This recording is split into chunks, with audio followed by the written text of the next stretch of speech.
महाराज जी, आप एक वरिष्ठ संत और वरिष्ठ आचार्य हैं। धर्म सम्राट स्वामी करपात्री जी महाभाग के कृपा पात्र हैं। पूज्य ऋग्वेदीय पूर्वामनाय गोवर्धन मठ पुरी शंकराचार्य भगवान से आपकी काफ़ी निकटता रही है। ऐसे दृष्टिकोण में जब पूज्य प्रभुदत्त ब्रह्मचारी जी करपात्री जी पूर्वाचार्य स्वामी निरंजन देव तीर्थ जी महाभाग के नेतृत्व में प्रयाग की पंचकोशी परिक्रमा का अनुसंधान करके यात्राएं निकाली जाती थी, तो उसमें क्या आप कहीं भाग लिए थे महाराज जी?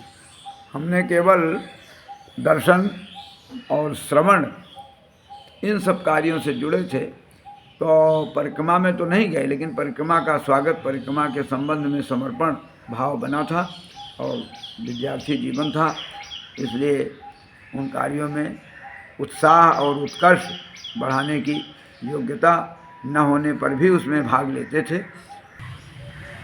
जहाँ तक संध्यावट की बात है, संध्यावट के नीचे हम लोग दर्शन करते थे और उन दिनों आतंकवादियों के चंगुल में नहीं थे।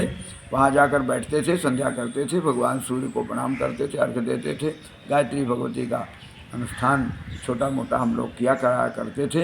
इतना ही नहीं, हंसकूप के भगवान का हंस मंदिर देव दर्शन करते थे। हंसकूप का जल उन दिनों पर्याप्त था और उस जल का भी प्रोक्षण हुआ करता था।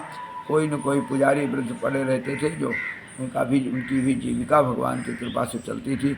ये तीर्थ इतने नहीं, किनारे किनारे सब बने थे। पंचकोशी परिक्रमा में महाराज श्री का जब ये प्रारंभ होता था तो सब तीर्थों में जा कर के दर्शन हुआ करते थे और इसी नियत से हम लोग जान पाए कि भाई यहाँ छत्रनागेश्वर से दुर्बरेश्वर, वहाँ से पर्णेश्वर, वहाँ से फिर सोमेश्वर, फिर आगे चल कर के मिलियन देवी का दर्शन और बीच में जो चक्र माधव, अग्नि माधव इत्यादि हैं उनका दर्शन करते हुए और फिर आगे चल कर के आजकल चला गया है कौशाम्बी जिले में, तो वहाँ बनखंडी महादेव हैं, बनखंडेश्वर महादेव का दर्शन करते हुए और फिर पार करके और कौरवेश्वर महादेव, पांडवेश्वर महादेव, ये सब परिक्रमा के क्रम में आते हैं।